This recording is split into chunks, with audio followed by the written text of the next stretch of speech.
Good evening, visitors. Welcome to the Australian War Memorial's Last Post ceremony. My name is Craig Burrell, and joining us today from the Australian Army is Colonel Frank Colley. We welcome the veterans who have served, those that are still serving, and the families that love and support them. We acknowledge the members of RSL and Services Clubs Association, RSL Victoria, and RSL Queensland who are watching the broadcast of this ceremony across Australia.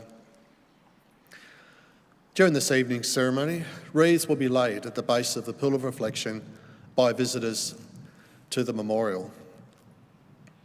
Australia's Federation Guard is the tri-service ceremonial unit of the Australian Defence Force. They provide a ceremonial presence at civil and military events and during visits to Australia by foreign dignitaries. The Guard will now dismount the catafalque party from the tomb of the unknown Australian soldier.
If you're able, please stand and join in singing the national anthem.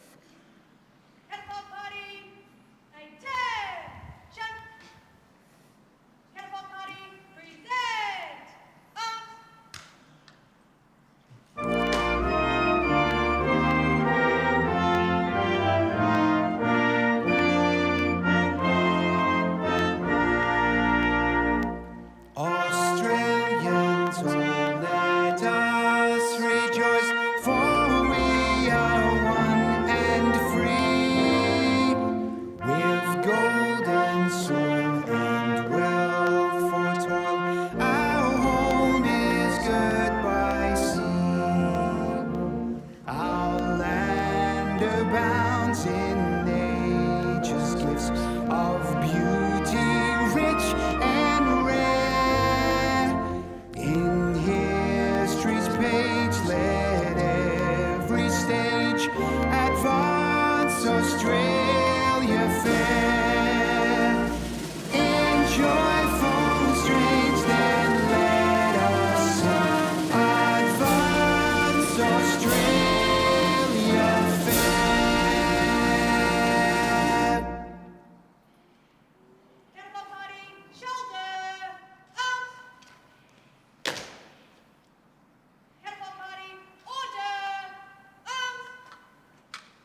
Please be seated if you can do so.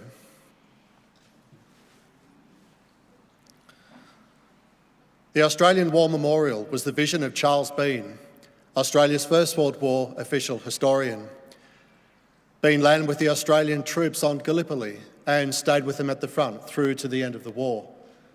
The idea of this national memorial and museum came to him at Pozières, France, in the depths of the bloody fighting of 1916. Bean's idea was that this would be a place where families and friends could mourn their loved ones buried in faraway places. It would also be a place that could help all Australians understand what these men and women had endured and what they had done for us. Bean's vision, to which we remain true, is best expressed as inscribed in the entrance to the memorial's galleries. Here is their spirit, in the hearts of the land they loved, and here we guard the record which they themselves made. Tonight, we will read the story behind just one of those on the Roll of Honour, which lists the names of more than 102,000 men and women who have given their lives for us in war and on operations for more than a century. But first, we present a lament, Flowers of the Forest. Wreaths or floral tributes will now be laid at the base of the pool of reflection.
Today, we remember and pay tribute to Flight Lieutenant Kenneth Marcus Denbigh Lyons.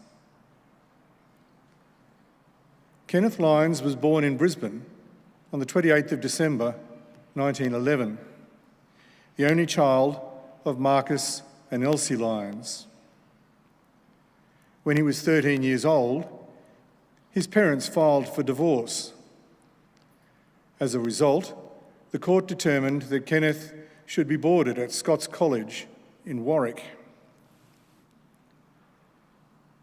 After leaving school, Lyons worked in various jobs as a farmer, a costing clerk, and a salesman. He was fond of golf, and in May 1940, he became engaged to Heather Holliday. On the 8th of November 1940, Lyons enlisted in the Royal Australian Air Force. He trained as an air gunner, and in July 1941, he received his badge and was made sergeant. Lyons embarked for overseas service from Sydney on the 7th of September 1941, arriving in the United Kingdom in October. As part of the Empire Air Training Scheme, he was one of almost 27,000 RAAF pilots, navigators, wireless operators, gunners and engineers who joined Australian and British squadrons in Britain throughout the course of the war. Further specialist training followed in England, and in January 1942, Lyons was promoted to Flight Sergeant. That October, Lyons participated in a large-scale raid on Le Creusot in France as part of the Royal Air Force's No. 50 Squadron. For his role in this mission, Lyons was awarded the Distinguished Flying Medal. Lyons continued to rise through the ranks, and in June 1943 was made Flying Officer and Signals Leader. On the 25th of November 1943, he was posted to No. 463 Squadron, RAAF. As part of Bomber Command, the squadron flew the four-engined Avro Lancaster heavy bomber. On the night of the 29th of August 1944, Bomber Command launched a major raid on the German city of Königsberg in East Prussia. Flying Officer Lyons was the wireless operator and air gunner aboard Lancaster Juliet Oscar, which took off from the base at Waddington shortly before 8:30 p.m. Of the 20 aircraft committed to the mission by No. 463 Squadron, 2 failed to return, including Lancaster Juliet Oscar. No trace of the aircraft or the crew was ever found.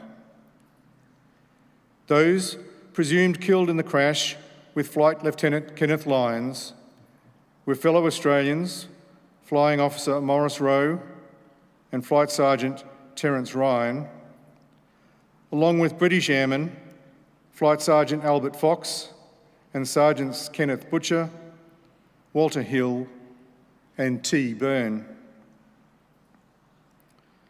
Kenneth Lyons has no known grave, and he is commemorated on the memorial to the missing at Runnymede in Surrey. He was 32 years old. Flight Lieutenant Kenneth Lyons' name is listed on the Roll of Honour on my left, among almost 40,000 Australians who died while serving in the Second World War. His photograph is displayed today beside the pool of reflection. This is but one of the many stories of service and sacrifice told here at the Australian War Memorial. We now remember Flight Lieutenant Kenneth Marcus Denbigh Lyons, who gave his life for us, for our freedoms, and in the hope of a better world.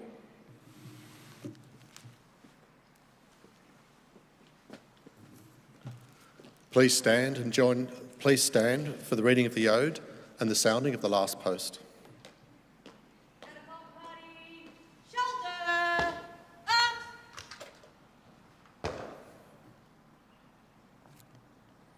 They shall grow not old, as we that are left grow old.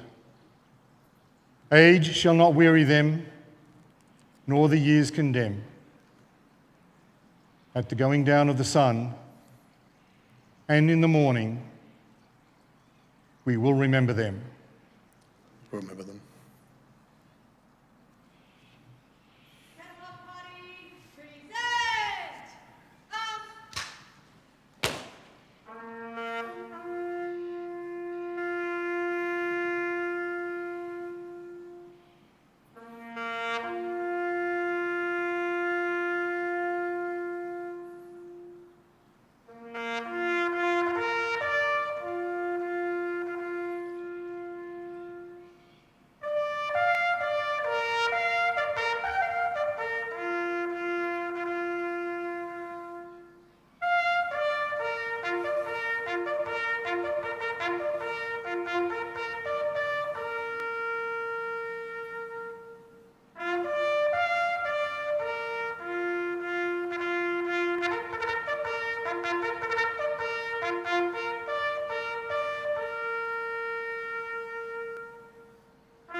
lest we forget.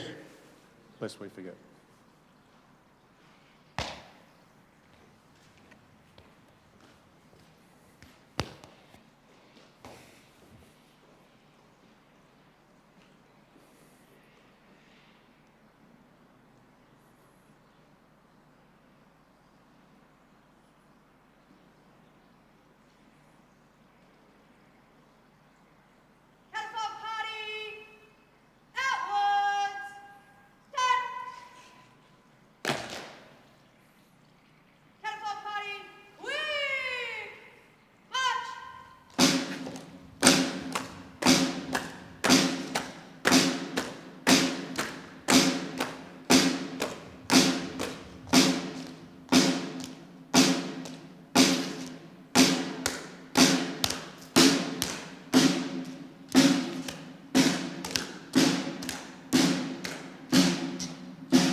We leave you this evening with the words of the memorial's founder, Charles Bean. Many a man lying out there at Pozières or in the low scrub at Gallipoli with his poor, tired senses barely working through the fever of his brain, had thought in his last moments, well, it's over. But in Australia, they will be proud of this. Ladies and gentlemen, that concludes the last post ceremony. On behalf of the Director and staff, thank you for visiting the Australian War Memorial today and for your continued support of the Memorial's development project. We wish you all a very pleasant evening.